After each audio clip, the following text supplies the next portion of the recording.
दोस्तों, आज हम एक्सप्लेन करने वाले हैं हाल ही में आई एक कमाल की मूवी जिसका नाम है क्रू, जिसमें कृति सैनन, करीना कपूर और तब्बू लीड रोल में है। और ये मूवी आपको जरूर पसंद आएगी। इसी बात पर वीडियो को भी लाइक कर दीजिए। हम चलिए कहानी शुरू करते हैं। तो मूवी की शुरुआत में हमें एयरपोर्ट का सीन दिखाते हैं, जहाँ पर कस्टम ऑफिसर 3 एयर होस्टेस को अरेस्ट करके अपने साथ ले जाते हैं, जिनके नाम है गीता सेठी, दिव्या राणा और जैस्मीन। तब हमें दिव्या राणा अपनी स्टोरी बताती है कि वो एयर होस्टेस कैसे बनी। असल में दिव्या एक टॉपर लड़की थी जो कि एक ननेरी नाम की जगह पर रहती थी। वहाँ पर एक एयरपोर्ट तो था, पर कभी वहाँ पर कोई प्लेन लैंड नहीं करा। तो वहीं से दिव्या का सपना था कि वो एक पायलट बने और प्लेन यहाँ पर लैंड करे। दिव्या ने पायलट बनने के लिए काफी मेहनत भी करी और उसके घर वालों को लगता था कि वो तो पायलट बन ही जाएगी, इसलिए उसकी पढ़ाई के लिए उन्होंने लोन तक ले लिया। पर किस्मत के चलते वो पायलट नहीं बन पाई। अब दिव्या की हिम्मत नहीं थी कि वो अपने घर वालों से सच बता पाए कि वो पायलट नहीं बन पाई है, इसलिए वो एयर होस्टेस ही बन गई। लेकिन दिव्या के घर वालों को लगता है कि उनकी बेटी पायलट बन चुकी है और दिव्या अब धीरे धीरे करके अपनी पढ़ाई का लोन उतार रही है। फिर इसके बाद हमें गीता सेठी की कहानी बताते हैं कि गीता और उसके हस्बैंड काफी रिच फैमिली से थे, जिनका सेठी किचन का एक अच्छा खासा बिजनेस था। पर सेठी भाइयों की लड़ाई के चलते गीता की फाइनेंशियल कंडीशन खराब हो गई और उसे घर चलाने के लिए एयर होस्टेस की जॉब करनी पड़ी, जो कि उसे काफी आसानी से मिल भी गई क्योंकि गीता मिस करनाल रह चुकी थी। यहाँ गीता मिस्टर सेठी से कहती है कि जैसे मेरा पीएफ एयरलाइंस वाले दे देंगे, मैं जॉब छोड़ दूंगी और हम दोनों अपना गोवा में रेस्टोरेंट खोलेंगे। फिर हम जैस्मिन की स्टोरी देखते हैं, जहाँ जैस्मिन के मम्मी पापा के डिवोर्स होने के बाद जैस्मिन अपने नाना के साथ ही रहती थी, जो कि उसका पूरा ख्याल रखते थे। धीरे धीरे जैस्मिन बड़ी हुई तो उसने देखा कि उनके पास इतने ज्यादा पैसे नहीं है और जैस्मिन को पैसों से बहुत लगाव था, इसलिए उसने बिजनेस करने की सोची, लेकिन उसमें भी बुरी तरह फेल रही। इसके बाद उसे किसी ने एयर होस्टेस बनने के बारे में बताया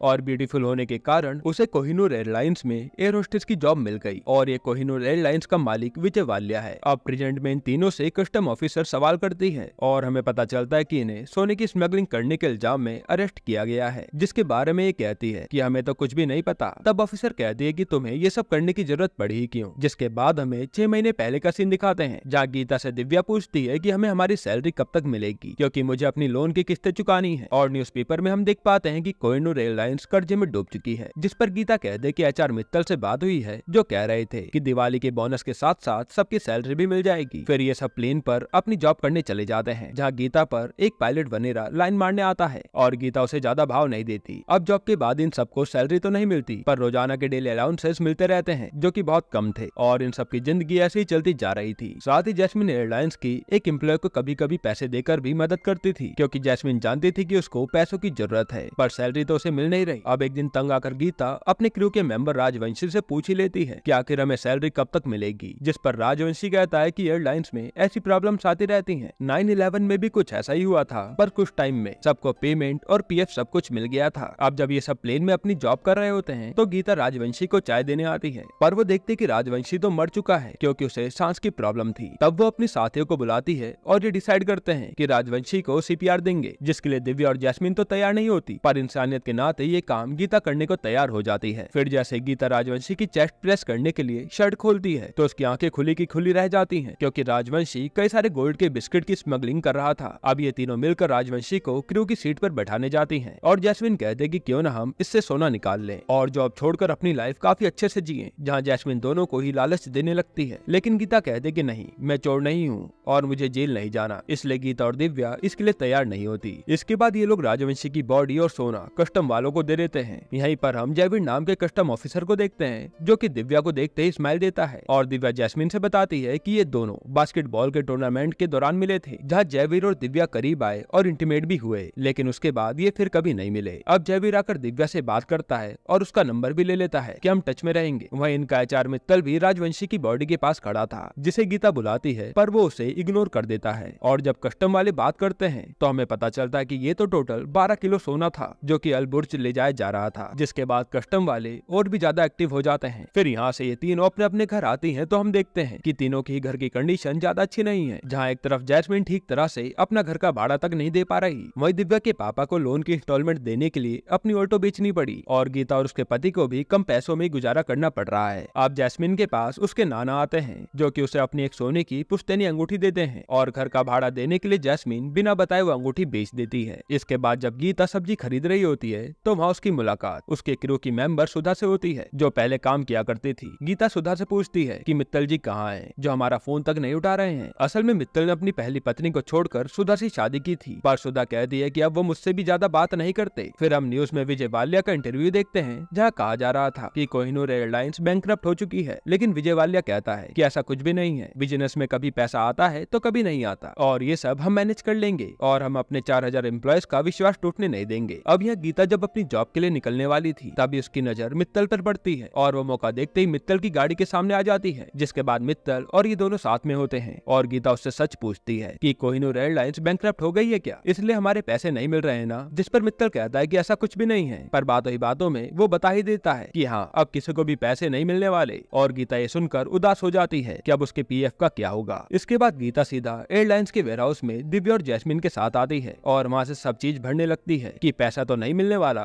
कम से कम यहाँ की चीजें ही अपने साथ ले जा लूं। तब जैस्मिन उससे इसका कारण पूछती है और सच्चाई जानने के बाद इन दोनों के भी होश उड़ जाते हैं, जिस पर जैस्मिन कहती है कि तुम्हारे कारण ही वो सोना हाथ से निकल गया और दिव्या भी इसके लिए सॉरी कहती है कि हाँ हमें सोना रख लेना चाहिए था। फिर गीता कहती है कि राजवंशी काम किसके लिए कर रहा था, काश हमें पता चल पाता। तब जैस्मिन कहते है कि अभी पता चल जाएगा और यहाँ रिवील होता है कि जैस्मिन ने राजवंशी का फोन अपने पास ही रख लिया था। अब ये लोग राजवंशी के फोन से उस नंबर पर कॉल लगाते हैं जिस पर राजवंशी बार बार बात करता था और उस साइड से फोन मित्तल उठाता है, यानी इन सबके पीछे मित्तल का हाथ है। फिर ये तीनों मित्तल से जाकर मिलते हैं और उसे ब्लैकमेल करने लगते हैं कि हम भी सोना एक्सपोर्ट करेंगे, हमें भी पैसा कमाना है। तब जाकर मित्तल उन्हें एक कार्ड देता है किस पर एक एड्रेस लिखा है, वहीं पर आकर मिलना मुझसे। अगले दिन ही तीनों मित्तल के बताए हुए एड्रेस पर पहुंच जाते हैं और वहाँ मित्तल इन्हें सोने के बिस्किट देता है कि अब इन्हें अलबर्ज पहुंचाने की जिम्मेदारी तुम्हारी है और वहाँ पहुंचकर गेट नंबर 2 से निकलना क्योंकि वहाँ मेरी सेटिंग है। साथ ही मित्तल इन्हें वार्न भी करता है कि ये लेकर भाग मत जाना क्योंकि मेरे पास तीनों की पूरी कुंडली है और हाँ राजवंशी का मामला अभी भी गर्म है, इसलिए कुछ और तरीका सोचना इसे बाहर ले जाने का। अब ये तीनों घर पर बैठकर सोना बाहर कैसे ले जाए इसी के बारे में सोच रही थी। तब दिव्या पूछती है कि लोग विदेश से सोना इंडिया लेकर आते हैं पर यहाँ तो उल्टा ही हो रहा है, ऐसा क्यों? जिस पर जैस्मिन कहते कि तुम आम खाओ, गुठलियां मत गिनो और ये फालतू के सवाल मत पूछा करो। अब इन्हें कुछ भी समझ नहीं आता कि ये सोना कहाँ रख कर ले जाएं। और फिर जैसे गीता चॉकलेट खाती है तो उसे एक आइडिया आता है, जिसके बाद ये तीनों सोना लेकर सोनार के पास चले जाते हैं और उससे सोना पिघलवा कर चॉकलेट बॉल की शेप में बनवा लेते हैं, जिस पर बाद में ये लोग कैंडी का ही पानी चढ़ा देते हैं और इस तरीके से ये लोग अपनी पहली स्मगलिंग को डर डर के अंजाम देते हैं, जिसके लिए इन्हें खूब सारे पैसे भी मिलते हैं। अब धीरे धीरे ये लोग इसी तरीके से हर रोज सोना बाहर पहुंचाने लगते हैं और खूब पैसा भी कमाते हैं, जिससे तीनों की जिंदगी सही होती जा रही थी। जहाँ जैस्मिन अपने नाना की अंगूठी वापस खरीद लेती है और गीता को अपना रेस्टोरेंट खोलने का सपना साकार होता नजर आ रहा था और ये लोग इन पैसों से खूब एंजॉय भी करते हैं और जो मन में आता है वही खरीदते रहते हैं। साथ ही जैस्मिन कुछ पैसे उस एम्प्लॉय को भी देती है ताकि उसकी थोड़ी मदद हो पाए। अब एक दिन इन तीनों की इतना खुश होकर काम करता देख क्रू की एक लड़की को शक होता है कि सैलरी न मिलने के बाद भी ये लोग इतना खुश क्यों हैं, पर वो इन्हें कुछ भी कहती नहीं। फिर एक दिन जब ये लोग अपनी फ्लाइट के लिए जा रहे होते हैं तब इन्हें कस्टम ऑफिसर रोक लेती है और इनके सामान की तलाशी लेने लगती है। अब जैसे वो ऑफिसर उस चॉकलेट वाले बॉक्स को उठाती है तभी वहाँ जैस्मिन को जयवीर दिखता है और वो दिव्या का नाम लेकर उसे वहाँ पर बुला लेती है, जिसके बाद जयवीर उस ऑफिसर से कहकर उन्हें जाने देता है और यहाँ पर आज ये बाल बाल बचे थे। अब जॉब के बाद ये लोग जब घर जा रहे होते हैं तब जैस्मिन दिव्या को जयवीर के नाम से छेड़ती है कि अब तो दोनों क्लोज आ गए हैं और फिर वो मौका देखते दिव्या के फोन से जयवीर को मैसेज कर देती है डिनर के लिए और तीनों को इतना खुश देखकर उनके साथ वाली मेंबर को थोड़ी जलन हो रही थी। अब रात को दिव्या जयवीर के साथ डिनर करने आती है जहाँ पर ये दोनों क्लोज आ जाते हैं, पर दिव्या कह दे कि आज नहीं फिर कभी करेंगे। इसके अगले दिन जब ये लोग फ्लाइट पर होते हैं तो इन्हें आज का अलाउंस मिलता है, जिसे देखकर वही क्रू मेंबर कहती है इतने पैसों से तो मैं अपने बच्चे को भी अच्छे स्कूल में नहीं पढ़ा पाऊंगी और वो अपना हाल बताकर रोने लगती है, जिसे देखकर दिव्या और गीता को दया तो आती है पर वो कुछ कहती नहीं क्योंकि अगर वो इन्हें सच बता देंगे तो ये बात हर तरफ फैल जाएगी कि कंपनी बैंकरप्ट हो चुकी है और फिर इनका गोल्ड बाहर ले जाना नामुमकिन हो जाएगा। फिर कहानी प्रेजेंट में आती है जहाँ कस्टम ऑफिसर बार बार सोने के बारे में पूछे जा रही थी कि बुड्ढे के मरने के बाद सोना बार बार अलबुर्ज में स्मगल किया गया है और मुझे उसमें तुम्हारा हाथ लग रहा है, पर ये तीनों साफ साफ मना कर देती हैं। जिसके बाद वो ऑफिसर उनकी फोन चेक करती है और जैस्मिन के फोन में उसे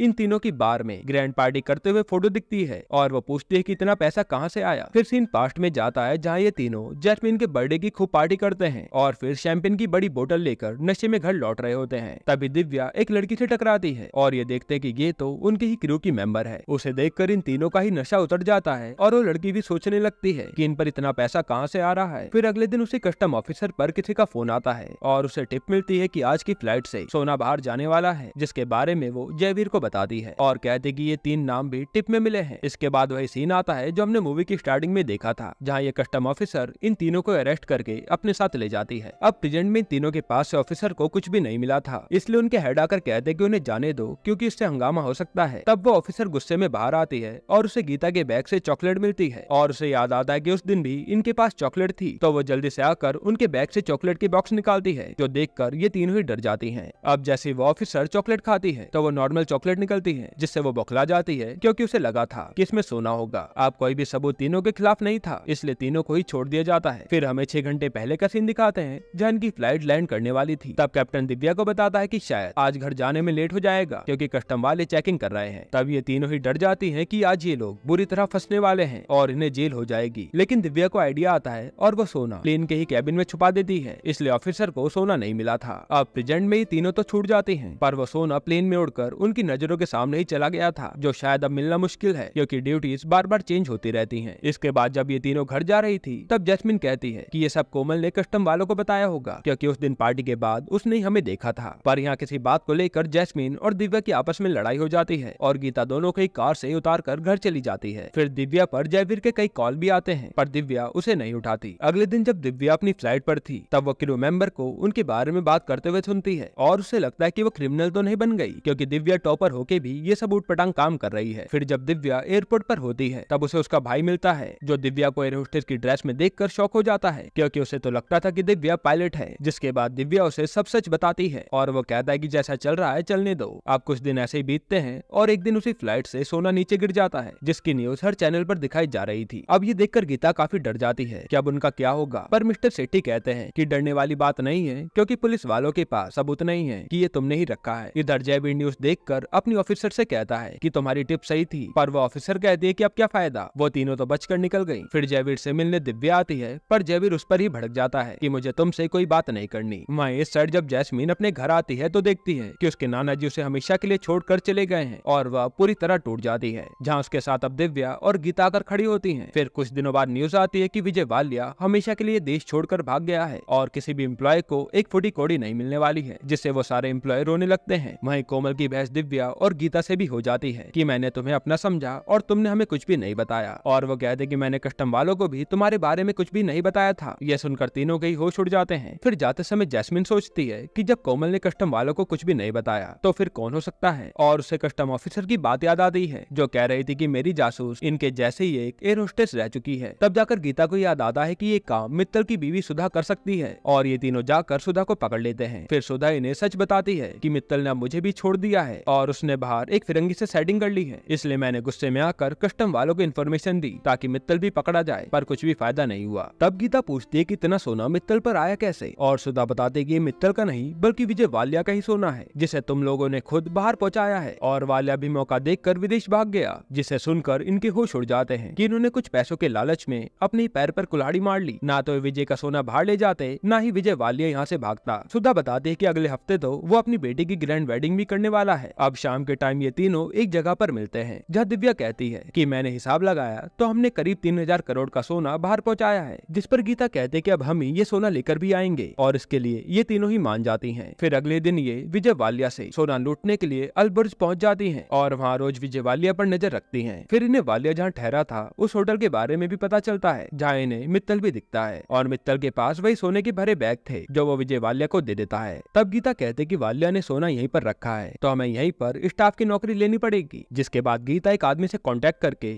उसे पैसा खिलाकर यह स्टाफ में भर्ती हो जाती है। फिर ये तीनों आगे की प्लानिंग करते हैं कि ये सोना निकाल कर कैसे लाएंगे, लेकिन यहाँ ये प्रॉब्लम थी कि पूरे होटल में कैमरे ही कैमरे लगे थे। तब दिव्या सीधा अपने भाई को कॉल करती है जो कि हैकिंग में एक्सपर्ट है, और वो कैमरा हैक करने के लिए मान जाता है, लेकिन इसके लिए सर्वर की इन्फॉर्मेशन दिव्या को अपने भाई तक पहुंचानी थी, जिसे स्टाफ बनकर दिव्या हासिल भी कर लेती है और उसका भाई हैक करने के काम में लग जाता है। इसके बाद गीता को एक लेडी से पता चलता है कि इस होटल के रूम का पासवर्ड और कार्ड सिर्फ रूम ओनर के पास ही होता है और हम लोग बिना उनके कार्ड के गेट नहीं खोल सकते, यानी कि अब इन्हें वालिया के रूम में जाने के लिए उसका कार्ड भी निकालना होगा। तब जैस्मिन इन्हें कहती है कि मुझे वालिया के साथ 2 मिनट भी मिल जाए तो मैं उसका कार्ड चुरा लूंगी, पर वो मुझे अपने पास भी भटकने नहीं देगा। लेकिन यहाँ उसके पास एक और आइडिया था, जिसके अगले दिन ये लोग सीधा मित्तल से मिलने चले जाते हैं और यहाँ वो मित्तल को भड़काने लगते हैं कि मेहनत तुम्हारी थी लेकिन सारा सोना वालिया ले गया, और वो मित्तल को 7% कमीशन का लालच देकर वालिया से कार्ड को लेने के लिए कहते हैं। तब मित्तल भी मान जाता है। अब रात को वालिया की बेटी की पार्टी होती है जहाँ गीता और दिव्या स्टाफ बनी हुई थी और जैस्मिन एक आदमी से दोस्ती करके पार्टी में आ जाती है। फिर यहाँ ये लोग कैसे भी करके वालिया से उसका कार्ड ले लेते हैं। वहाँ इधर दिव्या भी अपने भाई की मदद से होटल के सारे कैमरे खराब करवा देती है और फिर ये तीनों ही वालिया के रूम में पहुंचते हैं। फिर जैसे ही तीनों सामने रखे सूटकेस को खोलते हैं तो इनके होश उड़ जाते हैं क्योंकि तीनों ही बैग खाली थे और इनका पूरा प्लान फेल हो गया। तभी वहाँ पर वाल्या की बेटी आ जाती है और ये बचकर वहाँ से भाग जाते हैं। अब बाहर उदास बैठकर ये कहते हैं कि अब हम कुछ भी नहीं कर सकते, हमें घर लौट जाना चाहिए। अब इसके 2 दिन बाद वाल्या अपनी बेटी और दामाद के साथ सारा सोना लेकर किसी दूसरे देश जाने के लिए निकलता है और प्लेन में हम देखते हैं कि उनकी खातिरदारी के लिए गीता और जैस्मिन पहले से ही मौजूद हैं। तब हमें फ्लैशबैक का सीन दिखाते हैं जहाँ गीता ने कहा था कि हमें वापस लौट जाना चाहिए। उसी समय जैस्मिन एक टैब निकालती है जो कि उसने वाल्या के रूम से उठा लिया था और उससे इन्हें पता चलता है कि वाल्या ये देश छोड़कर किसी आइलैंड पर जा रहा है और ये प्लान करते हैं कि हम प्लेन से ही सोना चुराएंगे। जिसके बाद सबसे पहले ये लोग प्लेन की क्रू को ठिकाने लगाते हैं और उनकी जगह खुद क्रू बन के आ जाते हैं। अब ये प्लेन में सबको बेहोशी की दवा डालकर शैंपेन पिलाते हैं पर वाल्या की बेटी उसे पीने से ही मना कर देती है और वो उटपटांग फरमाइशें करने लगती है जिसकी डिमांड पूरी करते करते ये लोग ही पागल हो जाते हैं। फिर थोड़ी देर में सारे लोग बेहोश हो जाते हैं पर वाले की बेटी ने तो कुछ भी पिया नहीं था इसलिए वो होश में थी। अब थोड़ी देर में उसके सोने के बाद ये लोग जल्दी से जाकर वाले के बैग चेक करते हैं तो सोना उसी में था और ये देखकर ये बहुत खुश होते हैं। पर तभी पीछे से वाले की बेटी आती है और वो अपने पापा को जगाने लगती है पर दवाई के कारण शोर मचाने के बाद भी कोई जागता नहीं और ये वाले की बेटी को बांध देते हैं। फिर जैस्मिन और गीता उन बैग को बंद करके ले जाने की तैयारी करते हैं और यहाँ वाले की बेटी किसी तरह से प्लेन उड़ाने वाले कैप्टन को कांटेक्ट करती है और हमें पता चलता है कि प्लेन उड़ाने वाला कोई और नहीं बल्कि दिव्या ही है। फिर हमें फ्लैशबैक दिखाते हैं जहाँ इन्हें पता चला था कि वाल्या के प्लेन का पायलट वही आदमी है जो कि गीता पर लाइन मारता है, इसलिए गीता उससे मिलने गई और उसे बेहोश करके बंद कराई। फिर उसकी जगह दिव्या ने ले ली। अब प्रेजेंट में जब प्लेन को लैंड करने की बारी आती है तो दिव्या काफी ज्यादा डरी हुई थी क्योंकि उसे प्लेन तो उड़ाना आता था पर लैंड करना नहीं आता था, इसलिए वो गीता के कहने पर प्लेन लैंड करने के लिए किताब पढ़ती है। फिर वो रनवे देखकर प्लेन को बड़ी मुश्किल से लैंड करती है और यहाँ दिव्या को पता चलता है कि ये तो उसी का गांव है और यह दिव्या को पता चलता है कि ये तो उसी के गांव का रनवे है जहाँ वो कभी प्लेन उड़ाना चाहती थी। इसके बाद ये तीनों वो सोना लेकर वहाँ से चली जाती हैं और वाले तीनों को ही देखता रह जाता है पर कुछ कर नहीं पाता। फिर थोड़ी देर में वहाँ पर पुलिस और कस्टम वाले आ जाते हैं जो कि वाल्या को अरेस्ट कर लेते हैं और सोना भी जब्त कर लेते हैं क्योंकि इन तीनों ने पहले ही जयवीर से डील कर ली थी। इसके बाद हम देखते हैं कि इन तीनों ने वाल्या के बैग से पहले ही सोना निकाल लिया था जिसको वह क्रू मेंबर्स में बांट देते हैं और मित्तल को भी उसका हिस्सा मिल जाता है जो कि सुधा के पास लौट आता है और फिर जयवीर और दिव्या की भी लव स्टोरी शुरू होती है जिसके बाद ये मूवी यहीं पर एंड होती है। दोस्तों आपको ये मूवी कैसी लगी हमें कमेंट में जरूर बताइएगा और अगला एक्सप्लेनेशन आप कौन सी मूवी पर देखना चाहते हैं वो भी कमेंट कीजिएगा। बाकी अगर आपको हाल ही में आई एक कमाल की मूवी देखनी है तो आप ये वीडियो देख लीजिए।